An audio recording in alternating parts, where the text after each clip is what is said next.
Hello friends, welcome back to my channel food lover মিষ্টি। আজকে পয়লা বৈশাখ উপলক্ষে আপনারা বানিয়ে নিতে পারেন পনির স্যাটে, পকোড়া টাইপস পনির স্যাটে। এত সুন্দর খেতে, আপনাদের না করে খেলে আপনারা বুঝবেন না। তো চলুন এখানে কিছু উপকরণ দেখিয়ে দিই। যেমন পনির স্যাটে করতে গেলে তো পনির সব থেকে সব থেকে গুরুত্বপূর্ণ জিনিস। প্রথম পনির নিয়ে নিয়েছি, নিয়ে এইভাবে ঠিক কোনা মতো করে কেটে নিচ্ছি। আপনাদের যেরকম মনে হবে সেরকম সাইজেরই কাটতে পারেন। দেখতে সুন্দরের ব্যাপার নেই, কারণ যেহেতু ওটা ব্যাটারে ডুবিয়ে ফ্রাই হবে তাহলে তার দেখতে সুন্দর হওয়ার কোনো ব্যাপারটাই থাকবে না। এখানে পনির কাটলাম, এরপরে পেঁয়াজটা কিউব কিউব করে কেটে ওর যে খোসাগুলো সেগুলো একটা একটা করে ছাড়িয়ে নিচ্ছি। ঠিক এইভাবেই কেটে নেব ক্যাপসিকামটাকেও। এইভাবে পেঁয়াজটাকে কেটে নিলে বেশ খেতেও ভালো লাগবে। আর যদি মনে করেন যে গোটা গোটা দেবো, গোটা গোটাও দিতে পারেন। এই যে 4 টুকরো কাটলাম, সেই 4 টুকরো একটা করেও দিতে পারেন, কোনো অসুবিধা নেই। এরপরে এখানে আমি ক্যাপসিকামটা কেটে নিচ্ছি। যেরকম মনে হবে সেরকমভাবেই কাটতে পারেন, যতটা ইজি উপায়ে করতে পারেন ততই ভালো রান্নায়।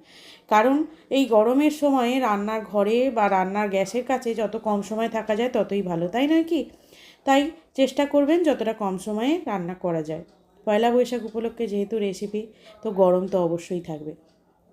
তো চলুন এখানে একটা কাঁচের বাটি নিয়ে নিয়েছি, দিয়ে দিলাম ওই 2 চামচ মতো টক দই, দিলাম একটু অরিগানো, পিৎজাতে যে অরিগানো দেওয়া হয় সেই অরিগানো দিলাম ফ্রেশ ক্রিম ওই 2 চামচ থেকে 3 চামচ মতো দেবেন। পনির, ক্যাপসিকাম, পেঁয়াজের পরিমাণটা বুঝে সেইভাবে দেবেন। তো দিয়ে দিলাম, দিয়ে এটাকে আমি ভালো করে একটা ওই ব্যাটার গোলার দিয়ে সেটা দিয়ে ভালো করে গুলিয়ে নিলাম, কারণ সমস্ত উপকরণ এবং দইটায় যাতে কোনো দানা না থাকে সেই জন্য আর কি। তো এর মধ্যে আরও কিছু একটু দেব। এটা হলো কাশ্মীরি লঙ্কার গুঁড়ো দিলাম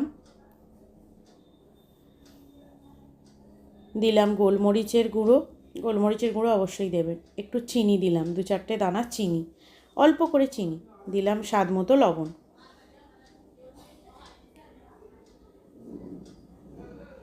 এরপরে দিয়ে দিচ্ছি একটু সাদা তেল ছাড়াও অন্য তেল ব্যবহার করবেন না।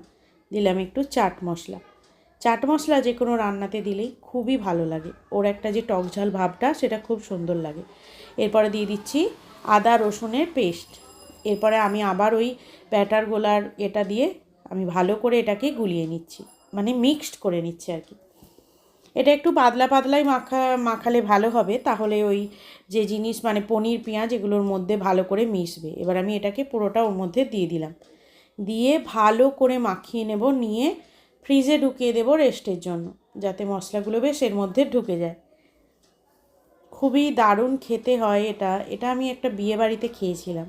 তো ভেবেছিলাম পনির স্যাটে তো অবশ্যই, যেটা এগুলো স্টার্টার রেসিপি, স্যাটে তো বানায় যেটা শুধু এগুলো একটা একটা কাঠিতে পেঁয়াজ, ক্যাপসিকাম, পনির বা চিকেন যে কোনো গুঁজে সেটা তাওয়াতে সেঁকে নেওয়া হয়। এটা কিন্তু আমি অন্যরকমভাবে করছি। এই যে দেখুন, আমি এটাকে ফ্রিজে রেখে দিয়েছিলাম। এরপরে আমি একটা ব্যাটার তৈরি করে নেব। এখানে দিয়ে দিলাম 2 চামচ মতো ময়দা, বেশ বড় চামচেরই 2 চামচ মতো ময়দা।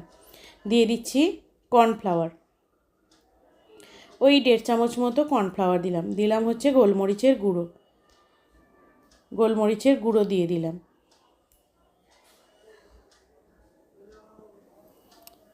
এরপরে দিয়ে দিচ্ছি লবণ। ওই উপকরণগুলোতেও যেগুলো মাখিয়ে ফ্রিজে রেখে দিয়েছি ওর মধ্যেও লবণ দিয়েছিলাম, এতেও লবণ দিলাম একটু সাদা তেল, আর দিলাম আদা রসুনের পেস্টটাও দিতেই হবে অবশ্যই। এরপরে এটাকে আমি এমনি নর্মাল জলে দিয়েই আমি এটার ব্যাটারটা একটা করে নেব। খুব পাতলা ব্যাটারও হবে না, আবার খুব ঘনও হবে না, এটা মনে রাখবেন। এবার একটা একটা করে আমি তৈরি করে নিই স্যাটে করার জন্য। এই যে কাঠিতে, আমি এটা ছোট কাঠিতে করেছি, তাই একটা করেই পনির এসেছে। যদি আপনারা বড় কাঠিতে, কারণ কি দেখুন, বাড়িতে বানানো জিনিসে যখন আমি বড় কাঠিতে করব তখন তেলের পরিমাণটাও বড় কড়ায় বেশি তেল দিতে হবে, তাই না? তো তখন কি হবে, এইটা কটা ভাজার পর তেলটা নষ্ট হবে। তাই যে কোনো জিনিস বাঁচিয়ে সুন্দরভাবে, যাতে জিনিসটা নষ্ট না হয়, যাতে সেটা ওর মধ্যেই কাজে লেগে যায়, সেইভাবেই আর কি রান্না করাটা ভালো, তাই না? এই যে দেখুন, আমি ছোট্ট একটা করে মাঝে পনির আর দুদিকে 2টো করে পেঁয়াজ আর ক্যাপসিকাম দিয়ে রেডি করে নিয়েছি এটা। এবার কড়াইতে দিয়ে দিচ্ছি তেল। আমি একটা ছোট্ট কড়াই বসিয়েছি, তাতে দিয়ে দিলাম সাদা তেল। অবশ্যই সাদা তেলেই এটা ফ্রাই হবে। আর তেলের পরিমাণটাও অল্প দিয়েছি। এখানে দেখুন ব্যাটারটাও গুলে নিয়েছি। ব্যাটারটা মনে হচ্ছিল একটু পাতলা হয়ে গেছে, তো সেই কারণে এতে আমি আরেকটু ময়দা অ্যাড করব, কারণ এটা যত মোটা হবে ততই ভালো হবে। ব্যাটার যত মোটা মোটা মতন হবে ততই এটা খেতেও ভালো লাগবে, এবং যে স্যাটের যে ইয়েটা সেটাতে ব্যাটারটা ভালোভাবে লেগে থাকবে।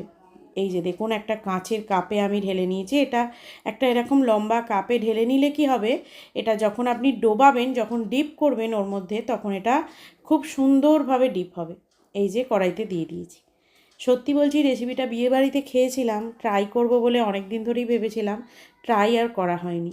নিজের মতো করে রেসিপিটাকে ভাবতে ভাবতেই হয়তো এতটা সময় চলে গেল, তাই দেরি হয়ে গেল রেসিপিটাকে ট্রাই করতে।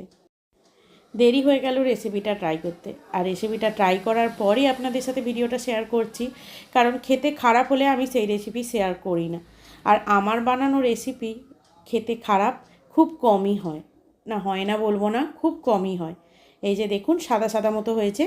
এবার যদি মনে করেন যে এটা একটু রং করব, মানে লাল লাল মতো রং করব, তাহলে এতে একটু হলুদ গুঁড়ো দিয়ে দিতে পারেন, বা ফুড কালার ইউজ করতে পারেন, অসুবিধা নেই। তাও দেখুন ভালোই লাল হয়ে গেছে। তুলে নিচ্ছি একটা বাটিতে। আর ওদিকে আমি একটা জায়গাতে মেও নিয়ে নিয়েছিলাম। আপনারা সসের সাথেও খেতে পারেন, অথবা শুধুও খেতে পারেন, কোনো কিছুই লাগবে না এটার সাথে, এত সুন্দর এই জিনিসটা খেতে। দেখুন সার্ভ করে নিয়েছি, মেয়োর সাথে সার্ভিং বলে দিয়ে দিয়েছি। কেমন লাগলো অবশ্যই কিন্তু জানাবেন, ট্রাই করে জানাবেন। শুধু শুধু জানালে তো আর হবে না, ট্রাই করে জানাবেন। নতুনত্ব রেসিপি আমার বেশ ভালো লাগলো, পয়লা বৈশাখের জন্য বেশ একটি উপযুক্ত রেসিপি। ভালো থাকবেন, সুস্থ থাকবেন। এই গরমে ঠান্ডা ঠান্ডা খাবার খাবেন, জল বেশি করে খাবেন, আর আমার ভিডিও দেখতে থাকবেন। টাটা।